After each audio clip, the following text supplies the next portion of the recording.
in it. We're here. It's here. He is cooked. He can forget it. He's done. I know you. I know you agree because you've been saying it for the last 5 years. He is cooked. You can forget it, man. Let me show Marlon told you. me that Packers hit two batters in a row, two of them in a row. And not to pile on, but if you could show this screen share. Right now, Nola is on the wrong side of history. You see it? Here you So go. Nola right now is on the wrong side of history through 13 starts, and it's sad because he's on this list twice. Last year he had a 6.01 ERA. Now he's at a 6.04. Um, three players tied. I remember Adam Morgan. He was a lefty. Uh, Jerome Williams. He was great for about 3.5 innings. Um, Ryan Madsen is kind of tricky because you remember he came up as a starter, but he found his niche as a reliever, so he wound up being like a middle He reliever, was the pseudo setup guy. setup guy, right? He was the setup guy for Brad For Lidge. Lidge, right? And then Nick Pivetta, who wound up being traded to Boston. So, but yeah, he's definitely on the wrong side of history. Um, and uh, it's messed up because we all saw this. I saw this, and I've been itching about this for the last like 4.5 years, and then we wound up resigning him and extending him. And I'm like, You've been saying it. You've been saying it's documented here. You've been saying it. You've been saying it. Real quick, Marlon said, I feel the Phillies are a bullpen. I almost feel the Phillies are a bullpen arm and a starting pitcher away from competing in the playoffs. Give me a rotation of Sanchez, Wheeler, Scooble, Scoople soon. and in the playoffs, and we have a chance. Yeah, Detroit ain't Detroit. If I'm Detroit, I'm not giving. I'm not doing it. I'm not giving anything up for Scoople. No, I'm not giving up Scooble. But here's what I would try to do. I would get a bullpen arm for sure. I would go after. I would go after. I'm gonna just put it to you like this. I would go after Aroldis Chapman. I would go after Aroldis Really? Chapman. Yeah, Aroldis Chapman, back of the bullpen guy. You know, because I feel like you. I feel like I'm not all that confident. I'm not there with Alvarado right now.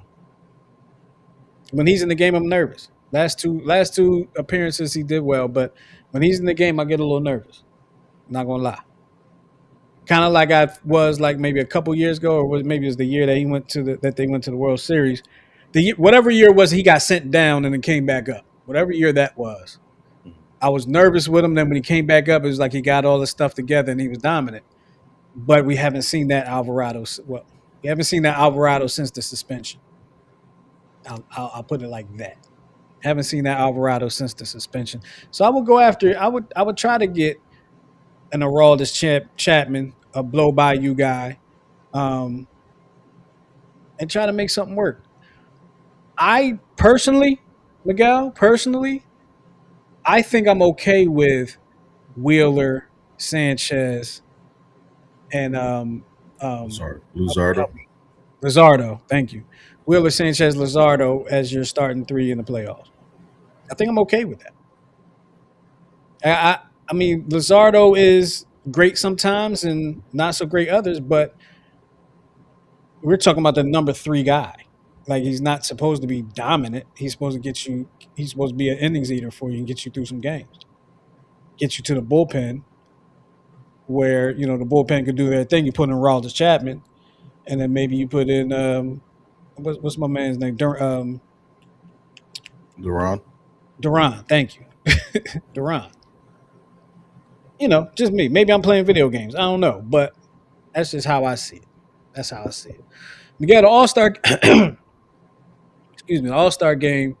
I'm sorry. Did you have an opinion on anything I just said? I'm sorry. I just kind of jumped the gun on that. No, no, no. I do agree with Marlon. I think we're about a starter and reliever away, but I can't think like all the starters that I would want are on competitive teams. So it's like it's not realistic to think that we can just pluck up a And school or with the extra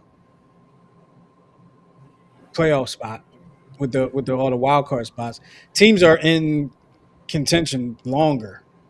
You know, they don't know until well after the trade deadline sometimes that they're not in contention anymore. right. Because I'm not. They move the trade deadline up a few They years they back. moved it up a few days, but they made it so that way they used to have you can make a trade up until July 31st, and then the whole month of August you can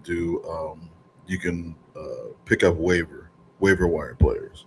So a waiver wire player back in the day, if you wanted, I mean, it was kind of like a gentleman's agreement. So if I wanted to trade my player to like the Mets, let's say, he would have to go through waivers first, meaning every team had their shot to pick him, Right. and then you can make the trade. But you had to go through the waiver process first.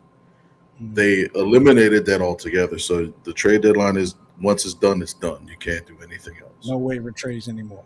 None anymore. Marlon says I'm nervous. I'm nervous with their bullpen. Period. The pen has a 5 ERA. Yeah, they've been shaky. Yeah, it's Been so shaky. frustrating. This team's so frustrating because it's like they remind me of the Eagles prior to the Super Bowl. Like in the '90s, when I first started watching the Eagles, we had the greatest defense this side of heaven. But we had Brad Gable as our starting quarterback or Jim McMahon as our starting quarterback. We hate Sherman in the backfield, and we had the worst offensive line in football. Then we kind of turn it around, and we finally have the offense, but then the defense kind of lacks a little bit. So it's like Mhm. that was always the frustrating thing about the Eagles in the '90s and the early 2000s. And finally, we finally started to put it together. So but that's the Phillies right now. It's like we either have a dominant offense with no pitching or vice versa, and it's like we can't get it together at the same time. So Um. Yeah. Yeah. Really. Um. Moving on to the All Star game, right, Miguel? I'm looking at and I want you to help me out because maybe there's something that I don't know, maybe something I never knew. Are there only from each position, not pitcher, each position not being a pitcher? Are there only two players that are voted in at each position, or at least infield positions, I believe so. I know the voting kind of changed a little bit, but no, it's for or you is would the vote voting for just for starters? the voting is for starters, and I think they only added the DH maybe within the last like 10 years. Well, Um, I'm looking at the National League, right? Games in Philadelphia. We may not see Bryce Harper in this game.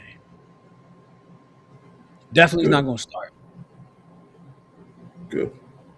good, First baseman leading the way right now is Freddie Freeman, and the second in vote getting right now is Matt Olson. Now we all know, excuse me, we all know that baseball in the past has been that sport that's like, well, this is his city. We're going to let him. It's been that in the past. I'm not sure if it's still that type of game these days. Um, but we shall see. Second base. Second base has held true from the last leak. I call it the leak. It's just fun to call it a leak. Ozzy Albies is still leading the way, and Bryson Stott surprisingly is still right behind him. So we'll probably be seeing Bryson Stott in the All Star game. Your shortstop, which I'm kind of surprised, kind of not. C.J. Abrams is leading the way in front of Mookie Betts. Um, so check this out. Abrams is could be the first shortstop in Expos/Nationals history to start an All Star game. Interesting fact right there. Um, Third base. This is held true as well. Max Muncy leading the way. Alec Bone still right there in the second. So we'll probably see Alec Bone playing. Your outfield, Brandon Marsh is leading the way there with your outfielders in the National League, followed by Juan Soto, Michael Harris the second or junior, however you want to say it. Is it Pages? Andy Yes, Pages. Pajes. Yes, Say it again. yes, Andy Pajes. Pages. Okay. I wanted to say Pages, but I was like, I let's know. stop. I know. That's. I stopped. Ronald Acuna Jr. and Teoscar Hernandez. And your catchers, you got Drake Baldwin and Will Smith. And who are our DHs? Um, Shohei and Kyle Schwarber. All right. So the way the voting is working, the fan voting, it's actually in two phases. So phase one is done. That was the first phase, June 3rd to the 25th, where the top overall vote getters in each league automatically secures a starting spot, and then the top two at each position and the top six outfielders advance. So phase two, which started on the 29th and ends tomorrow, it resets the vote totals and fans choose from the phase one finalists to determine the remaining starters. Yes. And then the remaining 23 players for each league's roster are filled via player ballots and selections from the commissioner's office. So we'll have to see how that turns out. I'm guessing Bryce Harper's going to be in the game. I mean, it would make sense to have him and Schwarber at least. Mm. Um, I mean, I'm Stott's hoping going to be there, Bohm's going to be there, and um, Sanchez Marsh is going to be and Sanchez should same be the thing. starter, or I mean, he could be the starter. He should be the starter. Could be the starter. Should be only because it's in Philadelphia. But outside of that, I'm starting my man from Milwaukee. Just Okay, just as me personally. gotcha. Um. So yeah, we'll have to keep an eye on that. We'll have to keep an eye on that. I wanna touch on something real quick. That was I spoke on. Oh, actually, no.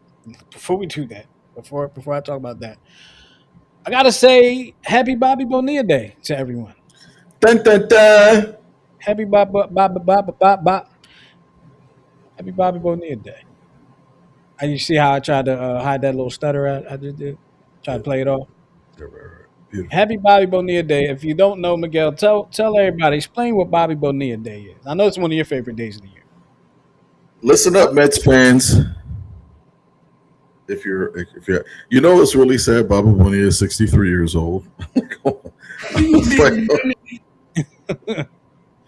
Okay, so Bobby Bonilla last played with the Mets in 1999.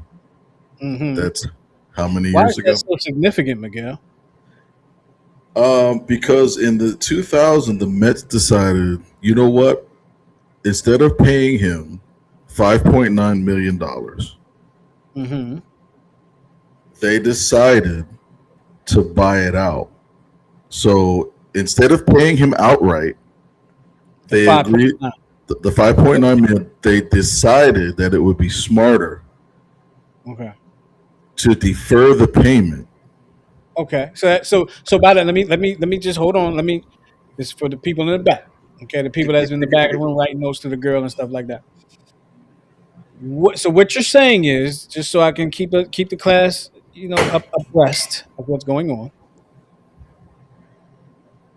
They owed him $5.9 million, and instead of paying him the $5.9 million on said day, said year, whatever the case may be, they said, look, we're going to do the smart thing, and we're going to pay you this 5.9 over some time, right? Is that is Not what they deferred it, so they didn't give it to him. They said, Can you wait until okay? we use that money to try to build a competitive team?" Which, of course, they failed miserably at. And they started the payment not in 2000, not in 2001, but 2011. So they defer. So he last played for the New York Mets, the New York Metropolitans, 1999, but didn't receive any money from them then. He didn't receive any money from them until 2011. Hmm. Was he still playing for the Mets in 2011? Nope. His last game was Who was actually he playing for in 2011, Miguel? no one. Like, no, he wasn't playing baseball in the major leagues, huh? He retired in 2001 From the Mets? from baseball. Was his last team the Mets?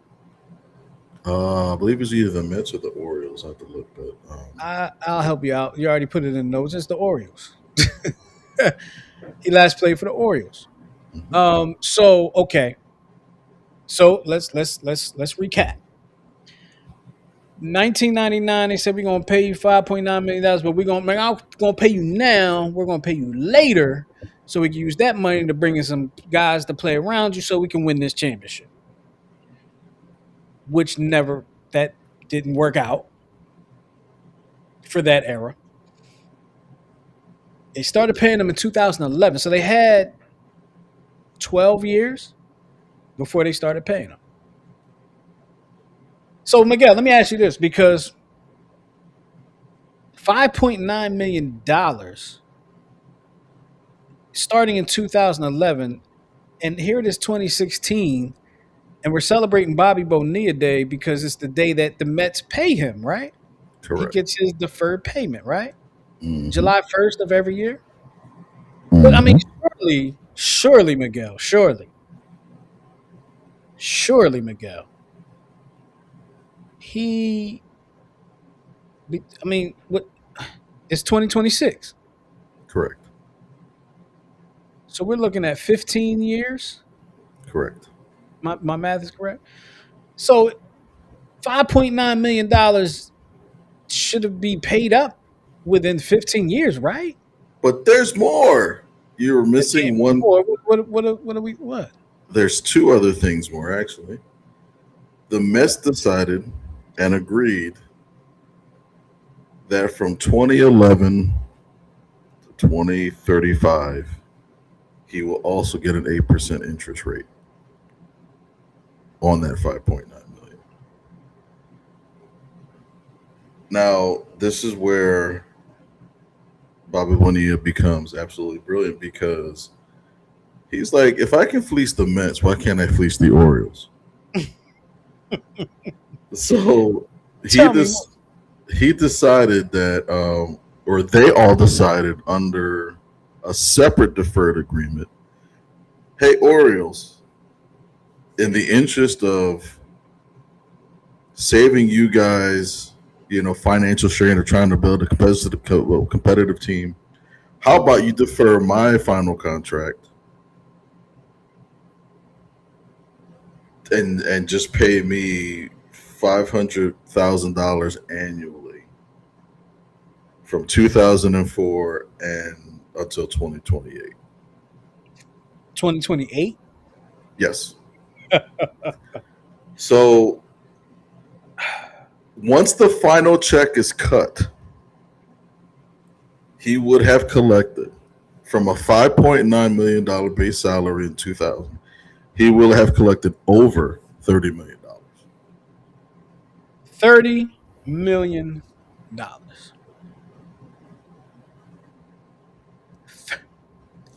from 5.9. Let's call it 6.4. Touche. Let's call it 6.4. We took on the two teams. He's made $30 million, and this was without playing a pitch.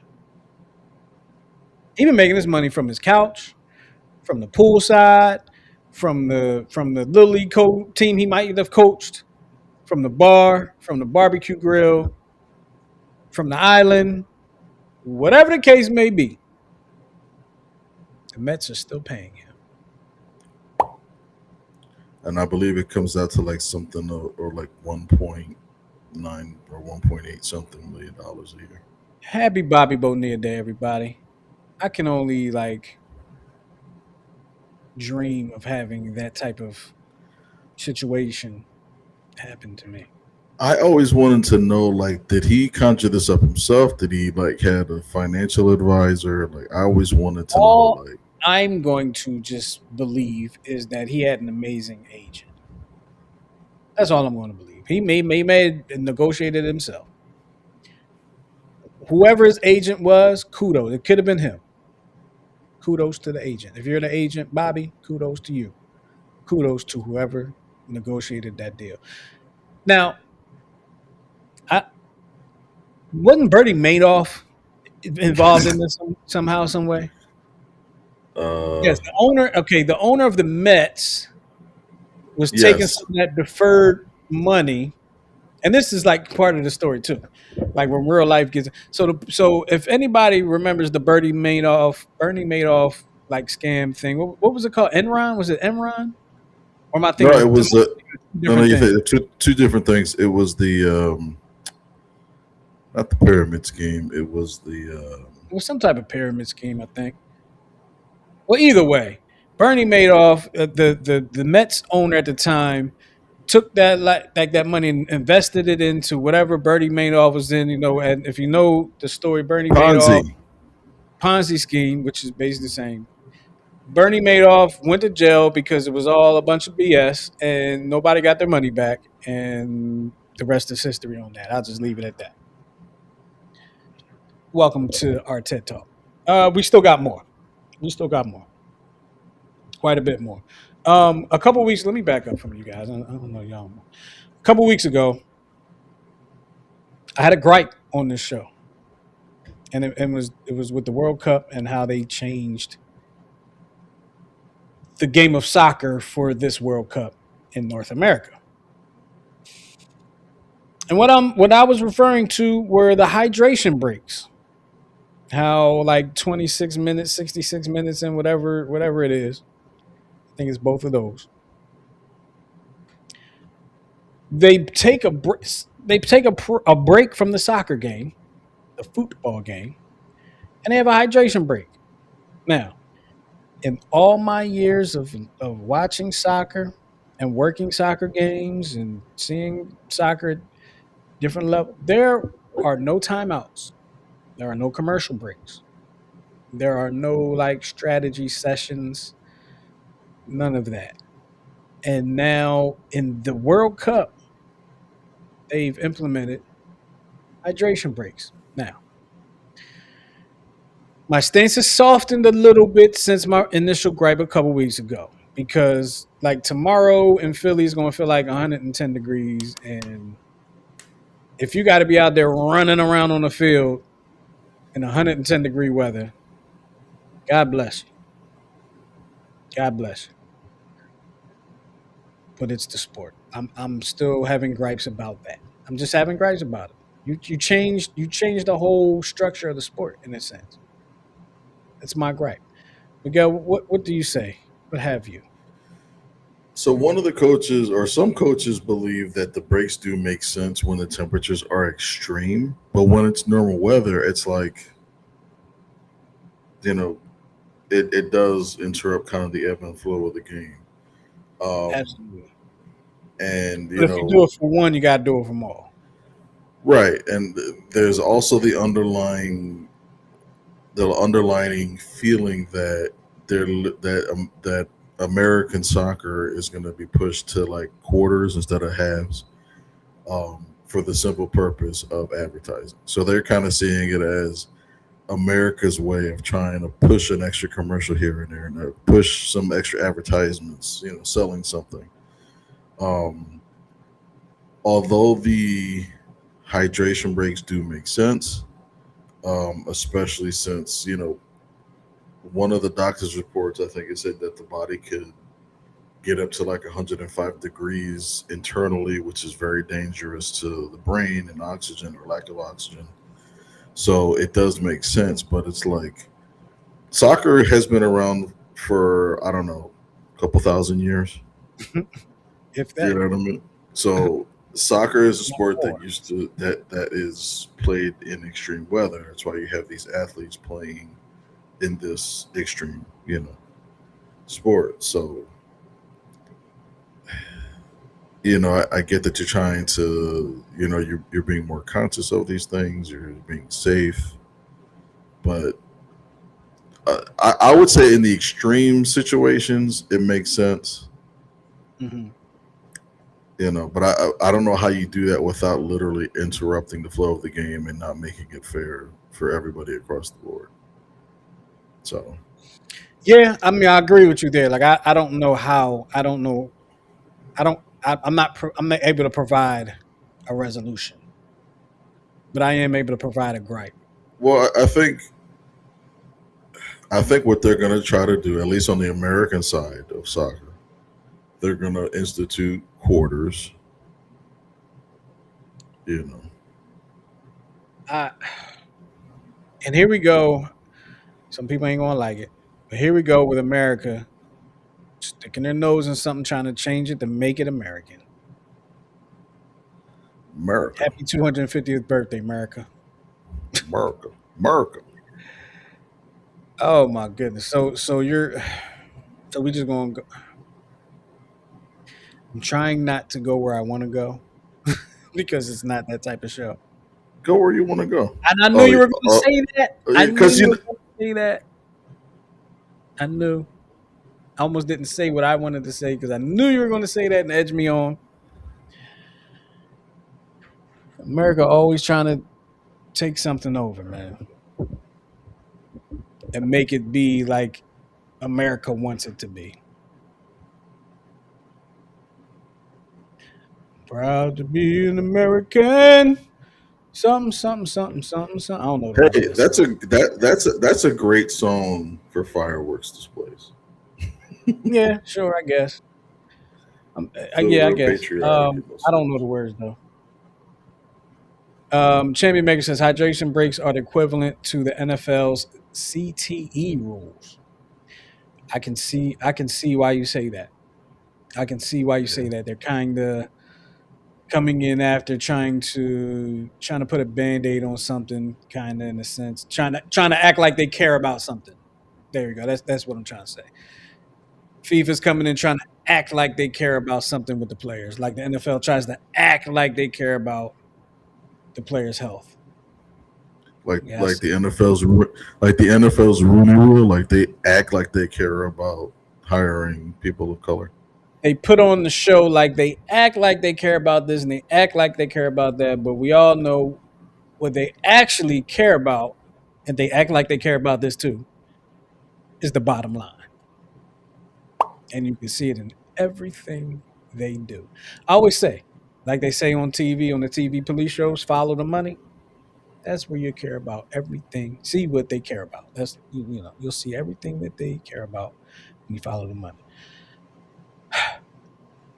Now I'm a target. Um, Speaking of the World Cup, which has been a fun tournament to watch. If you haven't had a chance to watch some of these games, check them out, man. They're fun to watch. They're in the knockout rounds. You already had Germany get kicked out, and they were one of the favorites. Not kicked out, but eliminated, and they were one of the favorites. So, and they got beat by a team that the United States beat. How about that? There's reason to pay attention. I know the United States played tonight, or they're playing right now. Um, you can get your update on that later. But with all the stuff in the World Cup, there's a lot of people there, lot of different countries and cities and cultures and all that. Japan is cleaning up, literally, Miguel. Japan is cleaning up. What is this about? So believe it or not, this is actually a cultural thing that starts when they are little. So it's kind of a civic practice that first gained global attention during Japan's inaugural tournament appearance back in the '98 World Cup. Hmm. So fans have continued this cleanup ritual across a whole bunch of tournaments. This is from 2022. Um, so Japanese children are taught from an early age to clean their own classrooms, their own hallways, their own school grounds, transforming tidiness into like a deeply ingrained habit. So at the end of these games, they literally clean up their row, they clean up their trash. And I think the one image that you saw of the locker room was from 2018, where they literally will leave the room spotless and actually leave a thank you note to whoever comes in and, like, has to finish the room. Um, in a sign of cultural respect for being allowed to play in such games. Very interesting. Very interesting.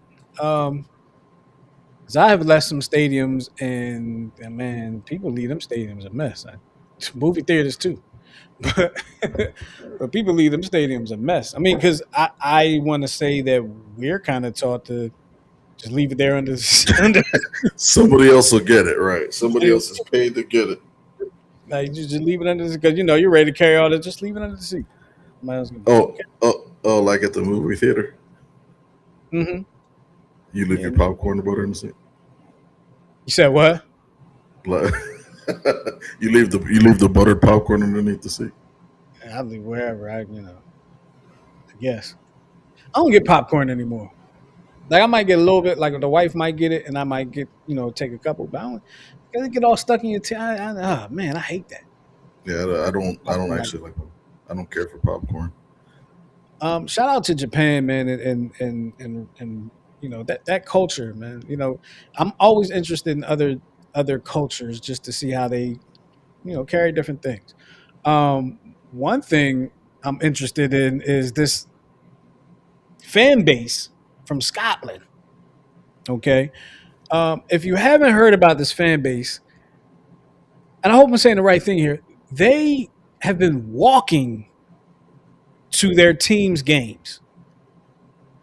And like when I say walking, I don't mean like walking from the parking lot to the stadium.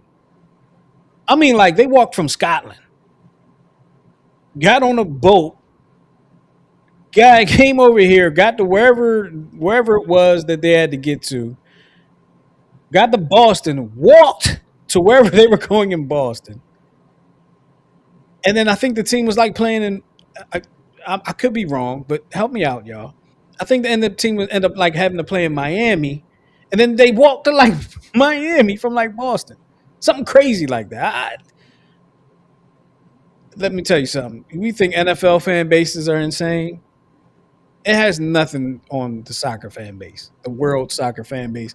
But one interesting thing from the Scotland fan base, Miguel, they drank all the beer in Boston. They drank Boston dry. It got so bad that the bars had to call for emergency orders, imports, um, of Sam Adams, because all the tap rooms they just ran it dry. Pubs reported that sales easily tripled or quadrupled standard holiday weekend figures, even quadrupled St. Patrick's Day. Mm. With some venues completely depleting their stocks and relying only on light backups. Um, the funny thing is that they sold literally, like, they still have like an influx of like Bud Light, like all the American beers are like, we don't drink that crap. We need our Sam Adams and our Guinness and all that stuff. Mm-hmm. So Mm-hmm. personally, I don't like beer because it tastes like how your mouth tastes after you throw up. That's what beer tastes like to me, like post vomit. I'm sorry to hear that, bro. Sorry to hear that. It tastes like bad breath. I really enjoy a nice cold beer. I have one over here that's probably warm now that I was drinking on prior to the show. I don't know, am I allowed to say that? I just did. But it's like a little bit left, and I'm sure it's warm now. Probably tastes like what you just said, but when it's cold and you're on But vacation or at the beach or fishing or at the game or at the movies or anywhere, A nice On your full break at period, work. always on time. I'm gonna just put Well, it to you like that. so I'll give credit where credit's due. You know, they can drink. That's probably why they were able to walk from Boston to Miami. Do you have any Um, video of them walking by chance? I don't, but the video that I do want to show is actually one of the things that I think is funny about soccer fans is that they literally have, in my opinion, the greatest chants at sporting events. Hmm. And these were the two funniest ones that I saw or that I heard and saw. So that's what the video shows.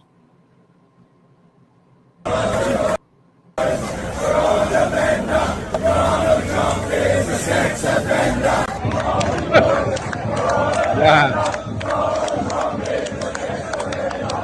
wow.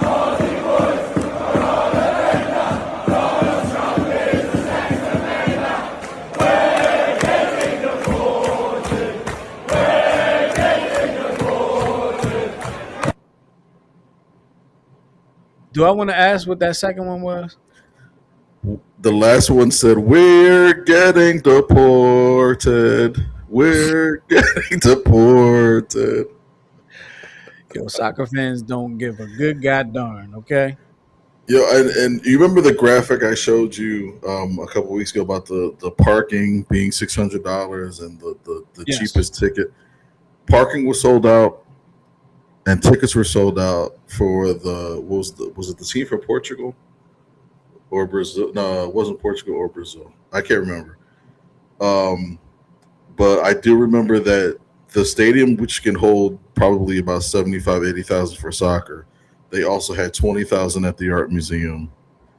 And then this weekend, whoever's playing on Saturday, you got the Made in America festival that's going on. So you're already going to have like 50, 60,000 people down at the Parkway.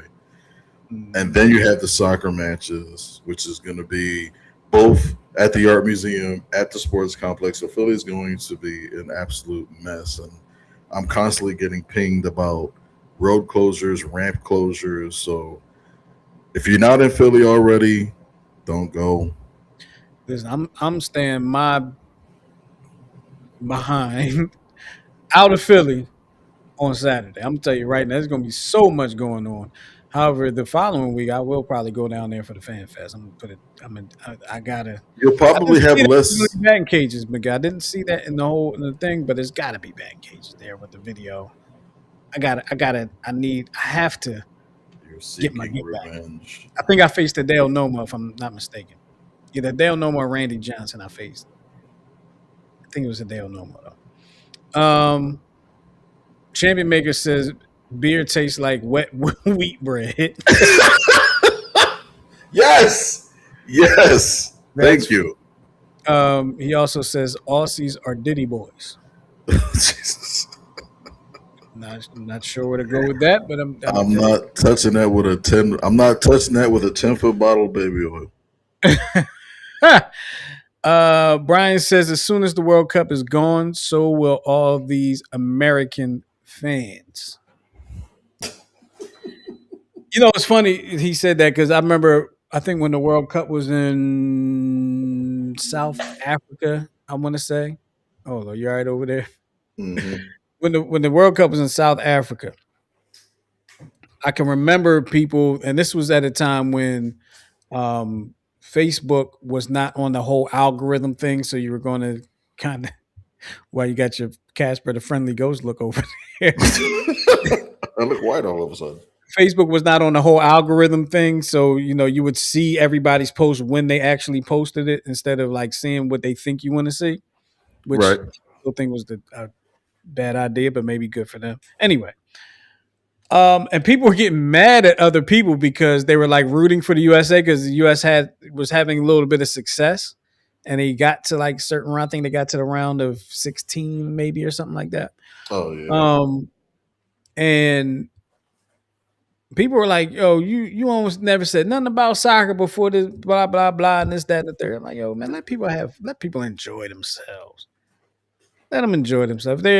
Nobody ever says that about in the Olympics. Like you ain't never said nothing about track and field before the Olympics started. Of course, because it ain't on. You Right. Right. know what I mean? Right. It ain't on. But I'm rooting for the United States just because, kind of by default. But I did put Miguel. I did put $1 on uh, uh, Cape Verde, Cabo Verde. I did put $1 on them to win the entire tournament, You still made which a bet on this tournament? I just put $1 because it was a long shot. So I said, if a long shot wins, it works out for me. If they don't, I lost a buck. I would probably lose the buck buying something stupid anyway, like candy or something. I don't know. You know me. I like candy, gummy bears, gummy worms, or something. Just saying. Real quick notes. Real quick. Eagles owner Jeffrey Lurie will be the recipient of the Stuart Scott Inspire Award for Autism Research and Awareness. So congratulations to him. Um, we already mentioned that the Sixers traded Paul George for Jalen Brown at the top of the show. If you didn't catch that section of the show, make sure you go back and check us out to see that again. But Paul George was traded to the Celtics for Jalen Brown. And the Sixers also traded 4 draft picks in that deal. Another signing that they made, I think overnight, I think it was yesterday, or they will be signing, whatever the case may be. Dean Wade, forward from the Cavaliers, will be joining the Sixers. They also signed a. There will be signing a backup center as well. The name escapes me right now, and I closed my page. I don't have it. But it's not somebody that's really going to turn the page from. So hopefully he does well. Hopefully he gets a. Hopefully he doesn't get a lot of playing time. But if he gets a lot of playing time, which is highly likely, hopefully he does well in those moments. LeBron James has told the Lakers that they can move on without him. That's funny. Like not like when I just said it, like it just kind of got funny to him. He told them that they can move on without him. Like that just the way that sounds. Maybe that's not how it went down the way I said it, but he has informed them that, yeah, y'all go ahead and move on without me. But LeBron, what if they already planned on it? Like, Right. okay, all right. But 3 teams that are really being mentioned here are the Warriors, Cavaliers, and the Heat. So no chance he becomes a Sixer. Nah, no chance, no No chance. chance. I, No I mean, chance. I'm hoping like the Sixers are not really going after him. The first time I was like, yeah, go after him. But this time I'm like, man, for what? Why? There's no point in my like you might be able to trade Embiid for him right now. You know what I mean? Like I don't know, but I don't see the point.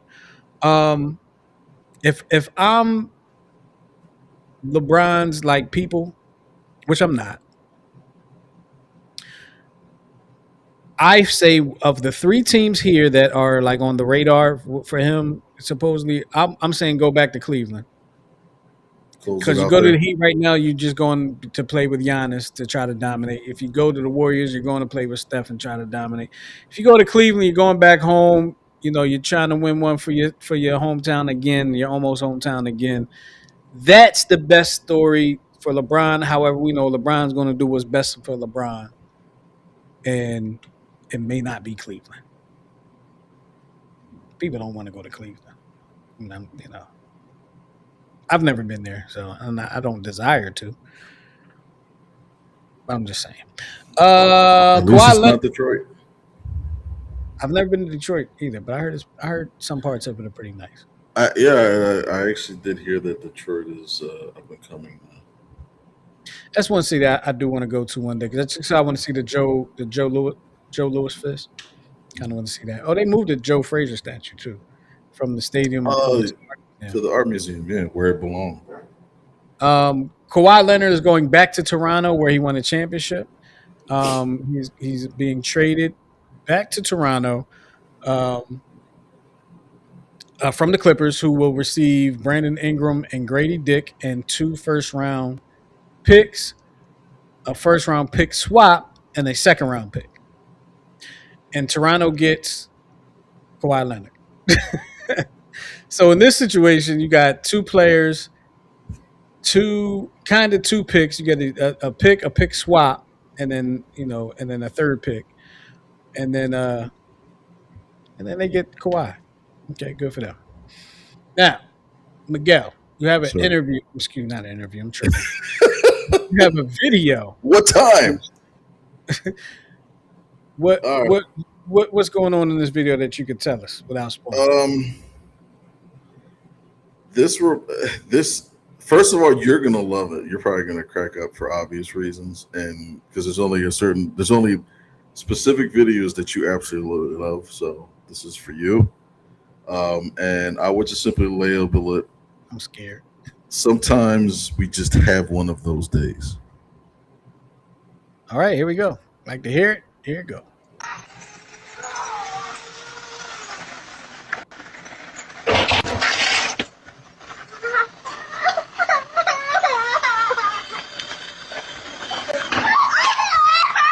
Oh my god! Wash my toilet!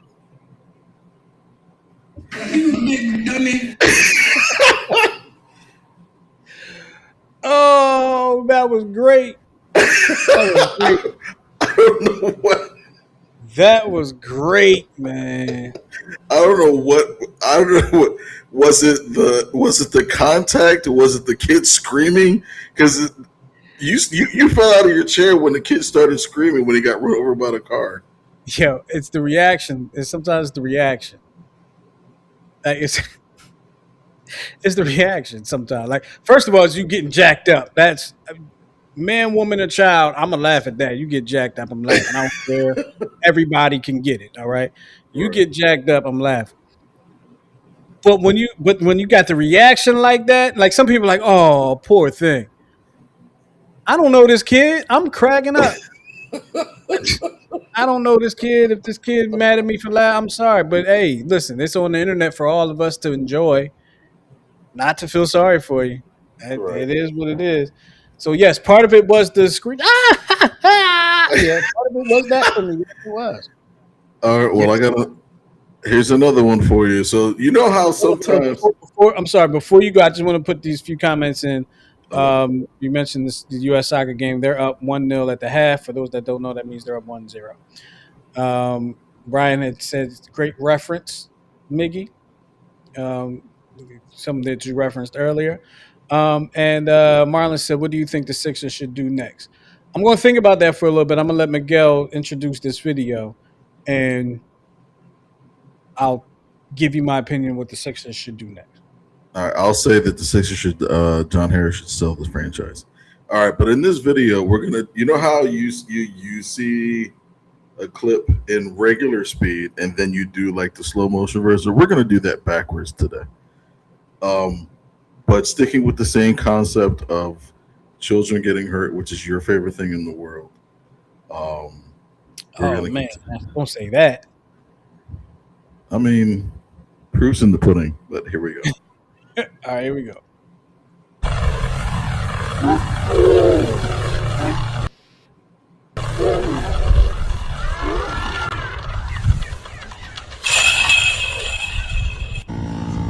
A little bit, a little bit more. Yeah, I have to. There you go. Nice. Go that way. Slow down.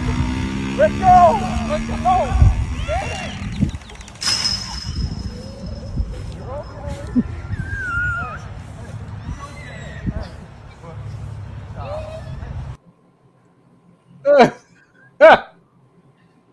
Oh man, I couldn't even think about what the Sixers should do next. Oh man. All right. What should the Sixers do next? Get some solid bench help. Better bench help than Dominic Barlow. They need some experience coming off of that bench. They really, really do. They need a lot of experience coming off that bench. They don't have a whole lot of it. I mean, I know they just had Kyle Lowry, who was really basically a player coach, right? Um, they had Gordon that they traded him away, but they need some veterans on. They need some veterans on that bench to come off and really give you some serious Like man, like um, I think of guys like J.R. Smith when he used to play for the Lakers and the Cavaliers. You know, I'm thinking like guys like Iguodala coming off the bench for the Warriors at the time. You know, guys that really are going to be there to play that role to fill those minutes up. That's what the Sixers really need. Their bench to me was extremely weak last year. Um, so I don't know which video Tara might have been referencing here. This Tara from the 10-7 show. What's up? What's up, guys? Probably the video with the two guys on the motorcycle. That's Probably, probably probably. But either I probably the comment can go with either one of them. Probably. right. Um, but yeah, she said, where is his mother?" I don't know. I'm glad she wasn't around because we wouldn't have been able to enjoy that That's why video. he's wearing a helmet. Gotta Because toughen mom's these not kids. around. We gotta toughen these kids up. Damn it. Brian said, "Do you realistically and not as a fan think the Phillies can make enough trades to compete with the Dodgers?" No. Hmm. You said no.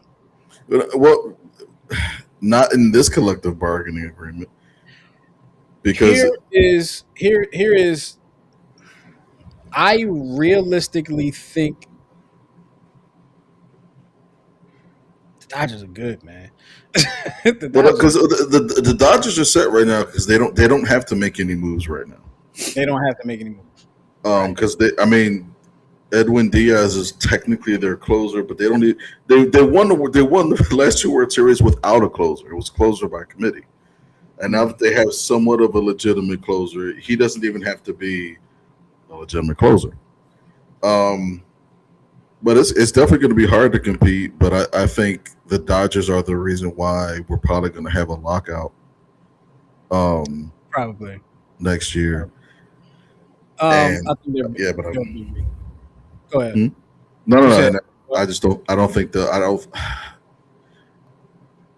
Other than I don't know that the Phillies have what would be needed in the trade without giving up some of the star pieces like a Bone, like a Stop.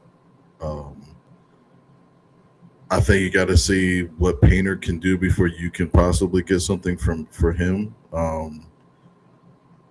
Because he could either be the second coming of Roy Halladay, where the exact same thing happened to him. He went down to the minors, fixed it, and became a Hall of Fame pitcher, or he could become another Pat Combs, Robert Person. And if you don't know who those people are, exactly my point. that's why. Um, and this might and he said realistically and not as a fan. This might be the fan in me talking. I'll be honest. This might be the fan in me talking. But I think the Phillies can compete with the Dodgers if their bets continue to work. And that's always a tough thing about baseball because baseball is one of the only sports that kind of relies on how streaky you are. That's why it's like a team Mhm. can get in as like the last seed and then make a run and win it all. Right. Um, it's baseball's very unique in that. I think hockey is a close second in that, like a team that's kind of Mhm. coming in. It was hot and streaky, whatever. But and that's been the Phillies. It's like some days, some weeks you have like the game that they beat the Pirates this past weekend 8-0. Um, most of them were like line drive hits, hitting runs, bunting. Like they're doing some of the fundamental things. They're getting back to the small ball stuff. And of course, you have Schwarber with the big bat. But if it's like when they all go cold at the same time. That's Mhm. Yeah, that's that's seems that's that the way. big problem because I think we won another game. Like I think we won the one of the games against the Mets. We won 2-1. Hmm.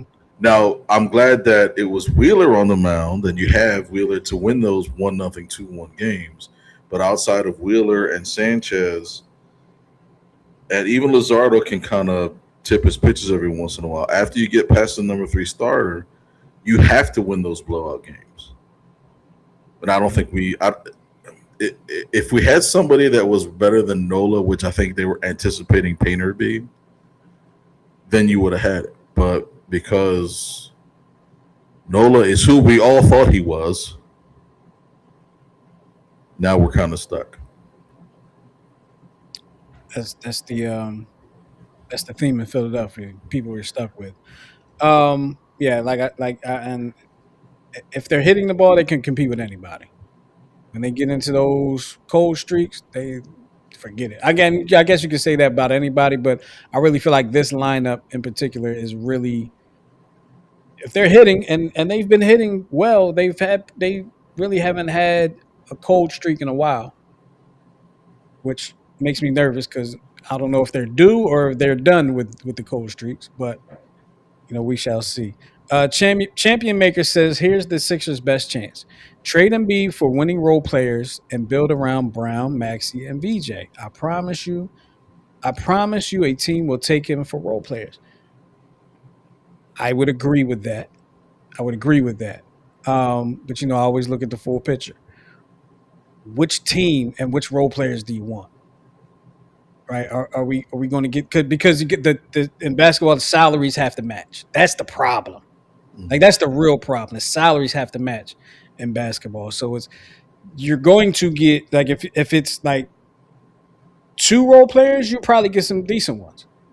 If you make it like four role players and like a second round draft pick, you're not really going to get a whole bunch, but you probably will get some veteran role players, but maybe some guys that may not been in a playoff rotation necessarily for some of your better teams.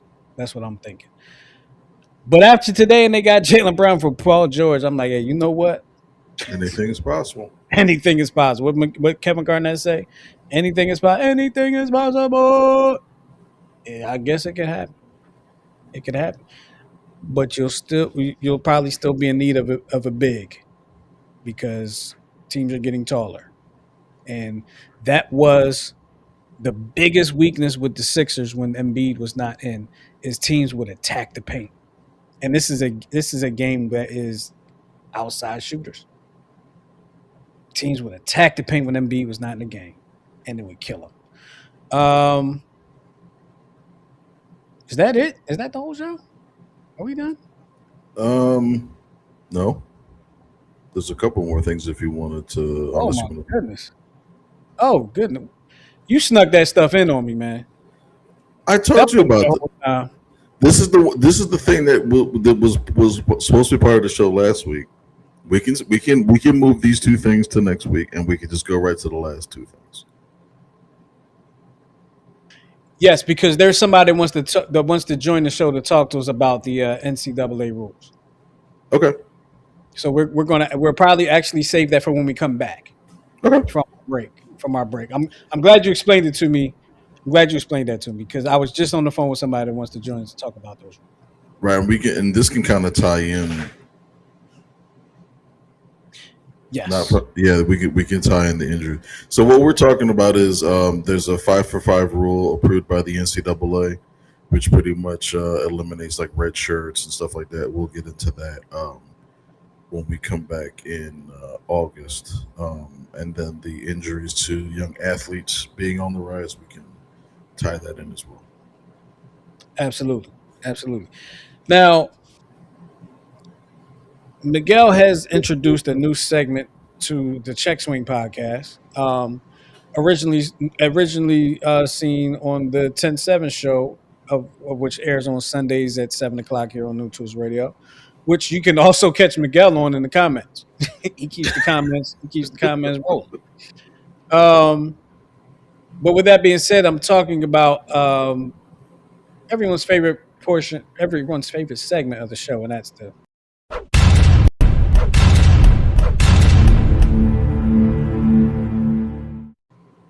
yes, it is the would you rather portion of the show. And this is just, we give you a scenario and say, would you rather have this or would you rather have that? So, Miguel, were you taking us with the would you rather today? Um, let's see. I'll give you a couple of categories. Would you rather do hypothetical combat scenarios or absurd dilemmas?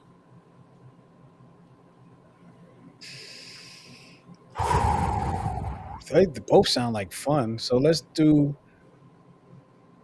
What was the first one again? Hypothetical combat scenarios.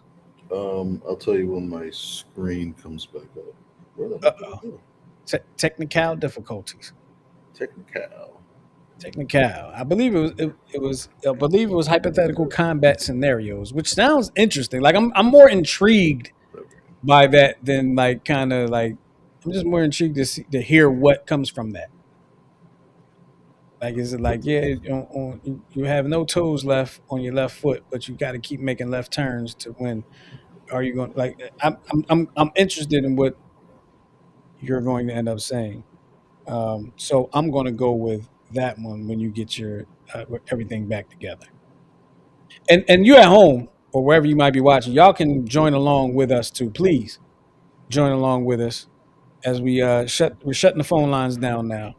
Okay. Um, All right. So you said you want to do absurd dilemmas or hypothetical combat scenarios.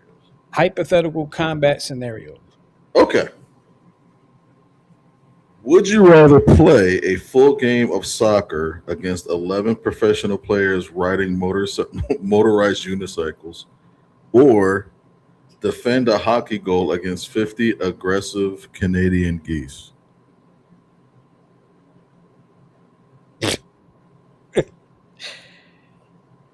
I don't know, but either way, I'm winning.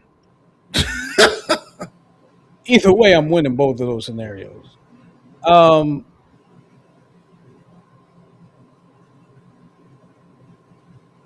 just okay. Like I said, I'm winning either one. But for the sake of this segment, I'm going to pick the geese because I don't want to get ran over by a motorcycle accidentally. And and and if necessary, I'll just slap a goose. I'll just give it Right. to it, I backhand would right across the beak. Bang, right. And I would lean definitely for the hockey goal because I don't like running, which is why I don't like soccer. So if I'm just defending a goal, I can be in the butterfly position or Mhm. And I don't think geese can really shoot hockey pucks, so I'm good. touche, touche. And I'll slap the mess out of it. I'll slap. All right, let's do something. Let's see. Pick the category either game structure and timing or tech and officiating control.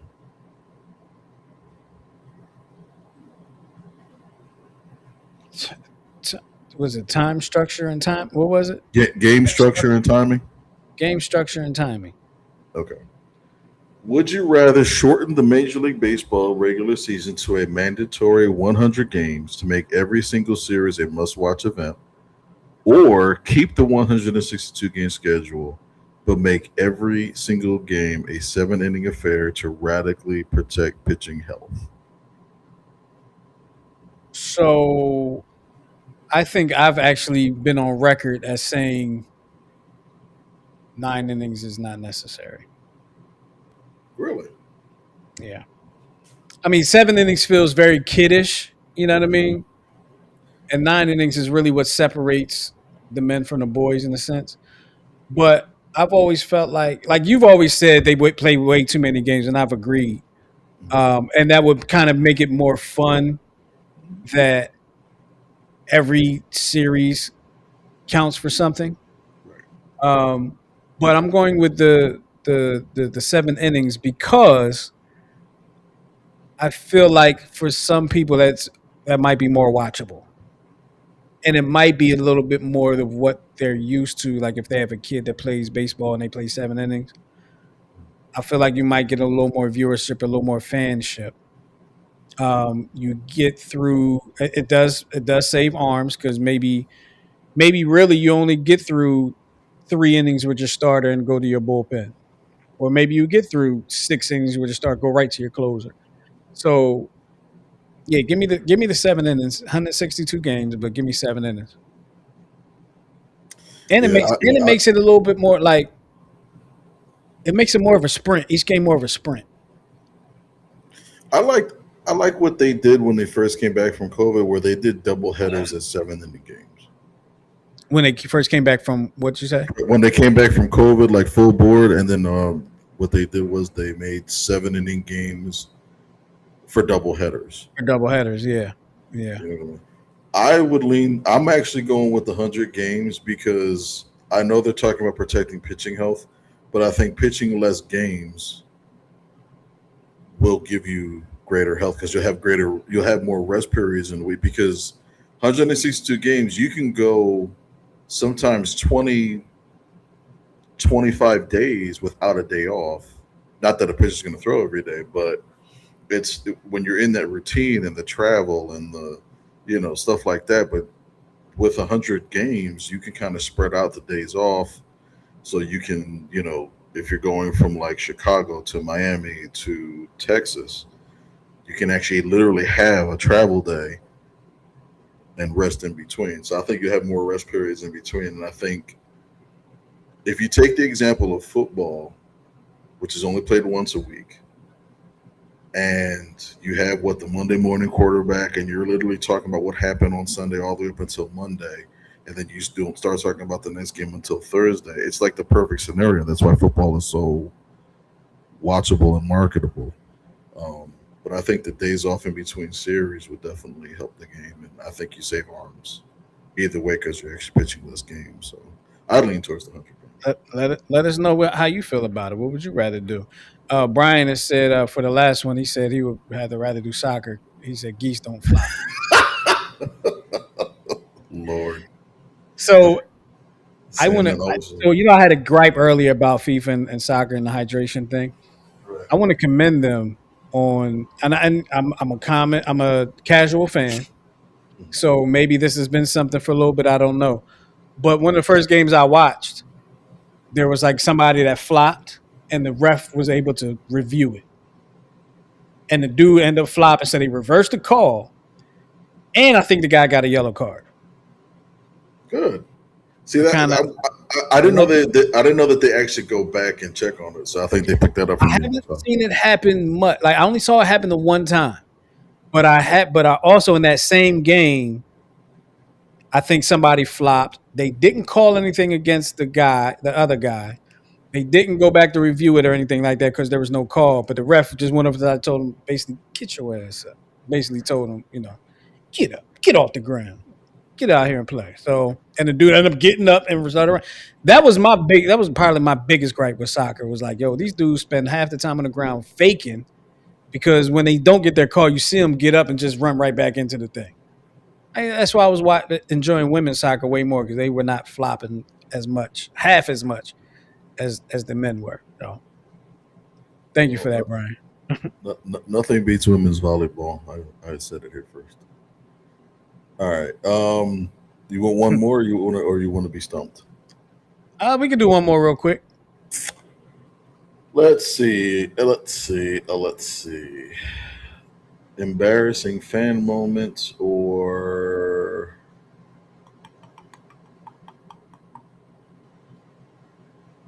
Come on now, you got Tara watching you, and she. Come on now, all right, she all right. knows that you said you got to have these ready. I do have them ready. There's just so many to choose from. Calm down. The chaos upgrades or embarrassing fan. Oh, I'm sorry. Embarrassing fan moments. Did you say chaos upgrade? I don't even know what that is.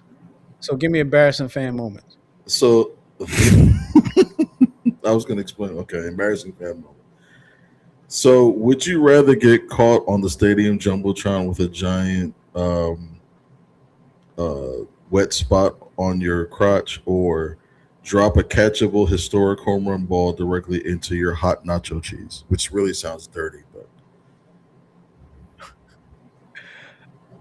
I would probably rather.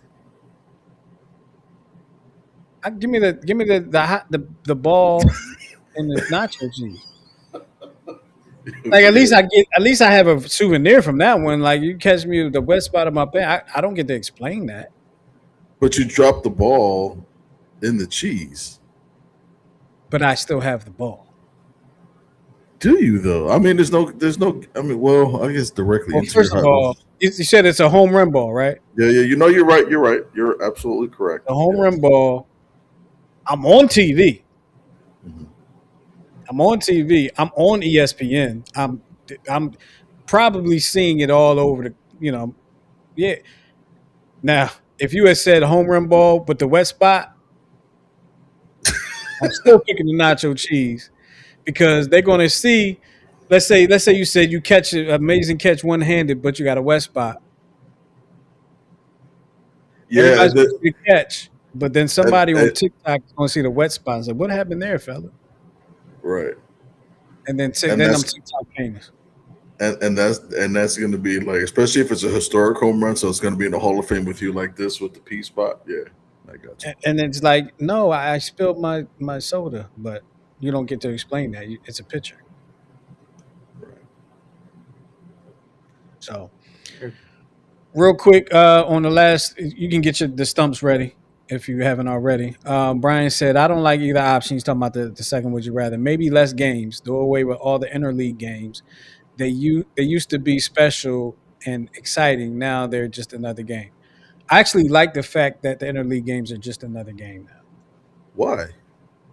because it used, like he said, it used to be special and exciting, and it did. Now it's any other game. Now it's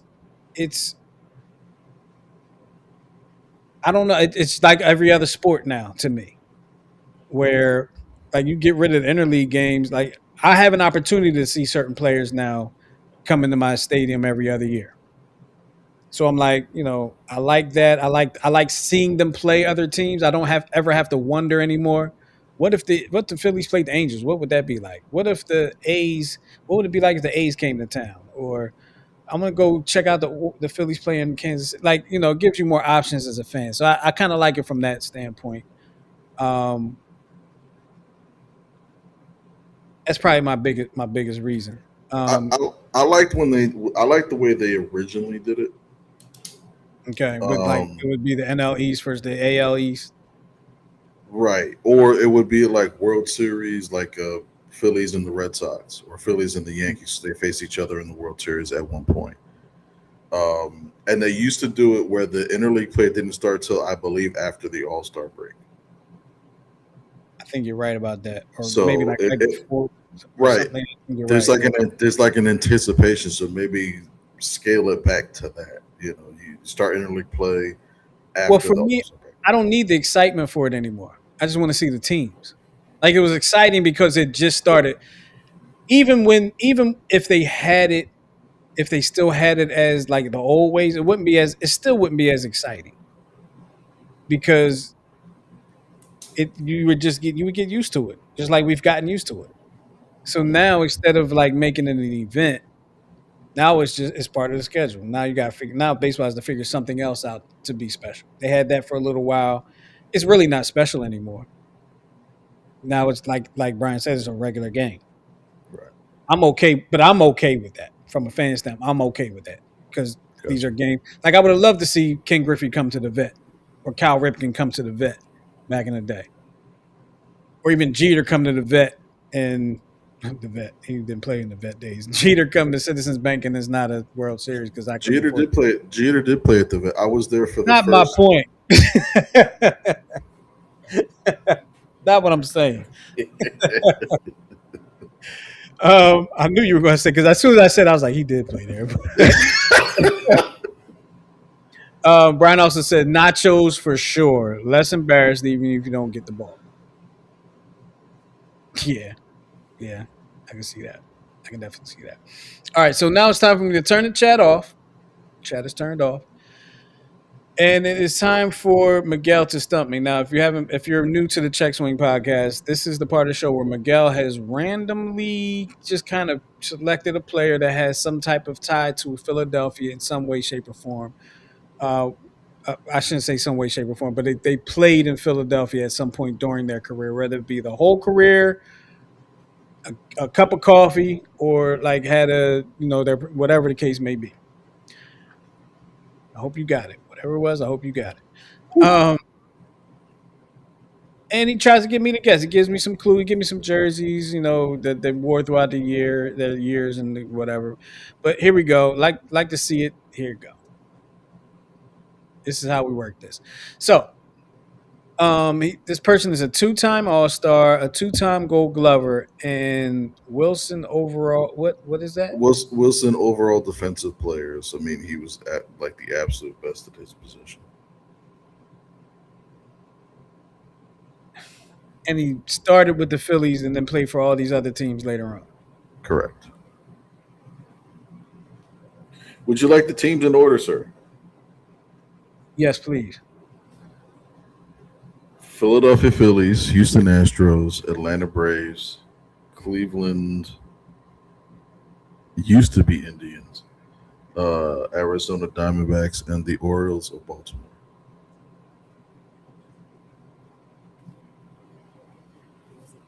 So Phillies, Astros, Braves, Indians, Diamondbacks, Orioles. Can you give me the position? Outfield. Can you give me the time frame of the career?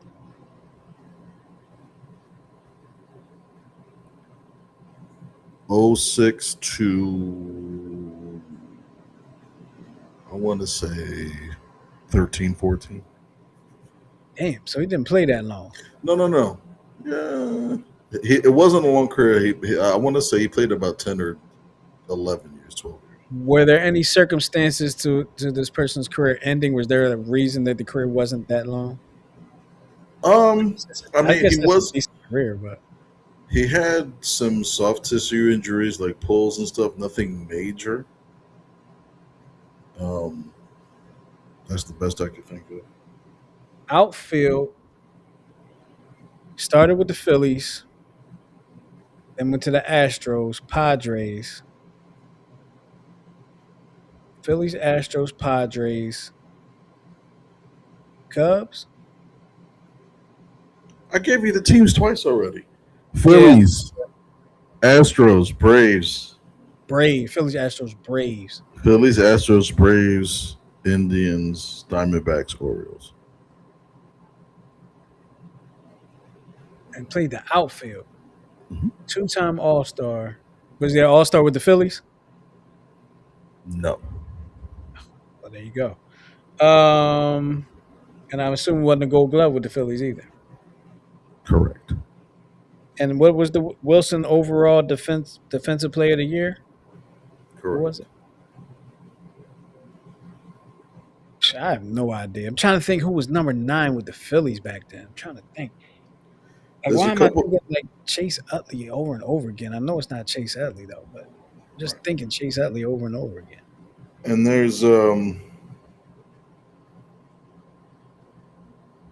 you give me the nationality? Brown. Oh man. No, he was black or is black. Outfield Phillies. There's a couple of clues that I could give you that'll probably you might get. He was a. I don't know if I want to give you this. No. Marlon Bird. No, not Marlon Bird.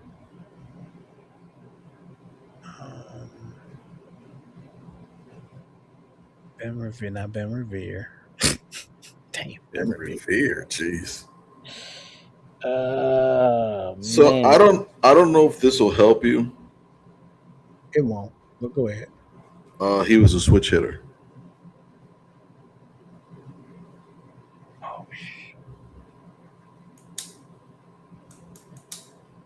Oh.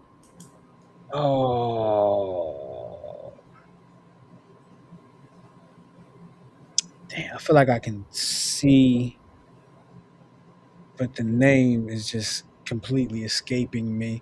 Would he have been memorable with the Phillies?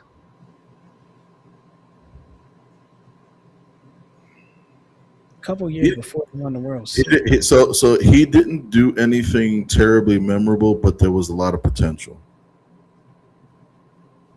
he was growing into the role that he eventually would have, which would make him an All Star and a Gold Glover. Man, I'm so mad I'm not gonna get this one because I All right, feel you like get I should know it. one more guess. Come on, give me one more good guess, and before I start the Did I clock. even have a guess yet? I'm stuck on this one, See, man. that's the part. Like you throw out guesses, but I haven't been I'm counting I'm them. So I'm kind of throwing out like eliminations. Like I'm having names come through my head, and I'm like, no, it can't be him, can't because it's not Marlon Bird, it's not Ben Revere, it's not. Oh man, I'm trying to think. What was the second team again? Astros, right?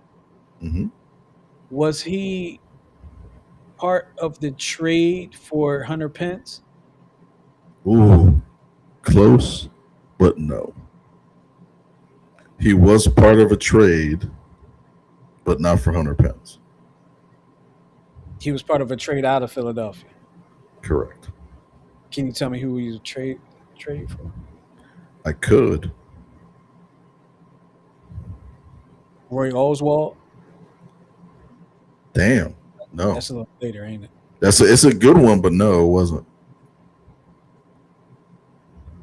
100 Pence wasn't Roy Oswald. Was it a major leaguer he was traded for? Yes. Wow. A key cog. Wow. That was part of the '08 team. He was not part of the 08 team. The But trade was not part of the '08 team. the trade was part of the 08 team. Yeah, that's what I'm saying. The trade was part of Yes, the. yes. Yeah. So if I can think about who that. Nah, you got me, man. All right. I mean, we done been on here for a long time. You got me. All right. Here we go. I'm be so mad. I'm be so mad. Michael Bourne. Oh my god. So I forgot he played for the Phillies, man. he was drafted by the Phillies. He was Yes, he was. I forgot all. Oh man, yeah, I'm very, mad. very, very, very fast switch hitter. Actually good contact. He was traded. He was involved in the trade for Brad Lidge and Eric Bruntlett. He was part of that trade. hmm I think he was traded. So he was traded in '06 or before the '07 season. That's when we had Aaron Rowan in center field, Hmm. and then Lidge in the bullpen, and Bruntlett was the utility. So he I'm was so part mad of. about that. I'm so mad about that. I forgot about Michael Bourne. Never realized he played for the D-backs. I mostly Yeah, remember him playing for not just the Phillies, but for the Braves. I remember him for Cleveland because I think Cleveland I think Yes, his he was last year in Atlanta. Cleveland, right? Yeah, his last year. So he went to after Houston, he went to Atlanta, then Cleveland, and those were the two teams that he really excelled with. But I think Cleveland is when he started getting those soft tissue injuries, the hamstring pulls, and stuff like that. So Wow, man, mm. that was a good one. Man. That was a good one. That was a good one. I forgot about Michael Bourne. I'm so mad about that. I'm so mad about that. Kudos to you. It was a couple weeks in a row that I got it, but now you're back. You back, reclaimed your crown. Dun, dun, I dun. gotta get back on my stumping you mission too. You gotta do it on stumping me. Yeah, I gotta get back on stumping you. Okay. Not really good at it, but I gotta get back to doing it. This Phillies game is still on. Oh my god, they're only up by two now. Well, look, the Phillies only up by two, so guess what? I gotta catch the rest of the game just like you. So we're gonna get up out of here.